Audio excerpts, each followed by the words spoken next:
It's actually no surprise that there's nothing. I'm impressed at how full their bellies are, actually, because that's a lot of hungry lions to feed.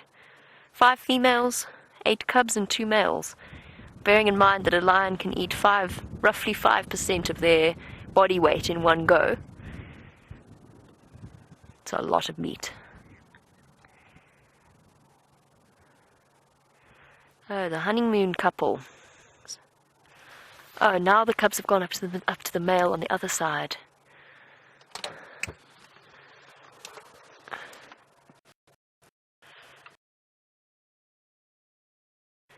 Not the most fantastic view, but the cubs have all just gone up to approach the male.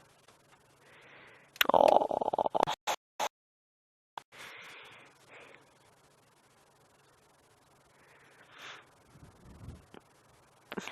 Half yawn. A very tolerant, patient dad. And Ryan, while we're looking at the little cubs and their dad, he wants to know how often a female will have cubs.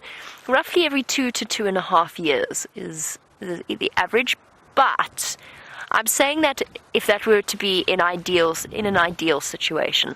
So what does happen is generally a female will have her cubs, and she'll come into estrus towards the end of about 1.5 years, when the cubs are about 1.5 years old.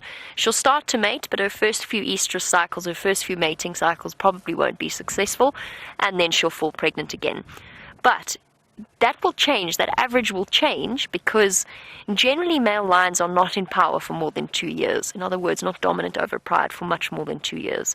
It differs, so that depends on what's happening, on circumstances outside of the lion pride themselves.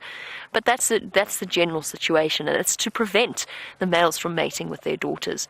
So what will happen if, let's say, at the end of 2 years, the lionesses come back into estrus again, and the Birmingham boys lose power, so younger males come in and take over.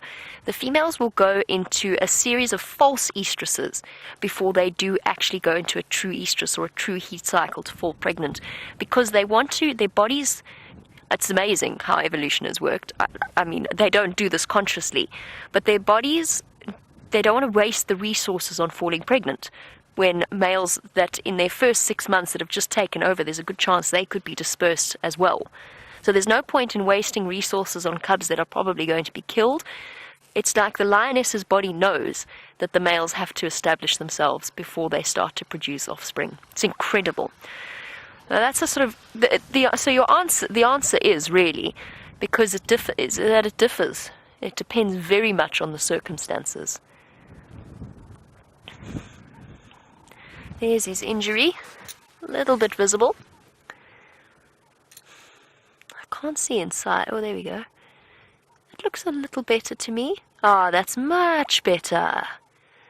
It's still a massive hole, and there's still obviously infection eating away on the outside edge, but that is much, much better.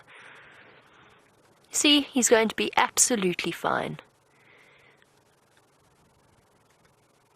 I think that looks healthy and pink, from what I can see in my monitor.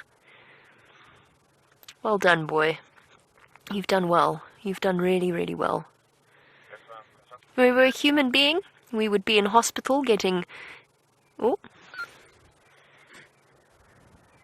Shame. Oh, shame, that hurts him, though. You can hear the little growl every time he sneezes. Probably got very irritated sinuses.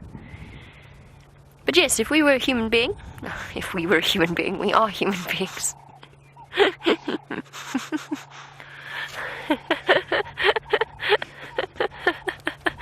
If he were a human being, obviously that's what I'm trying to say.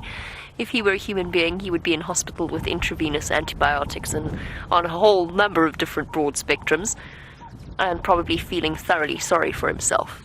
As it is,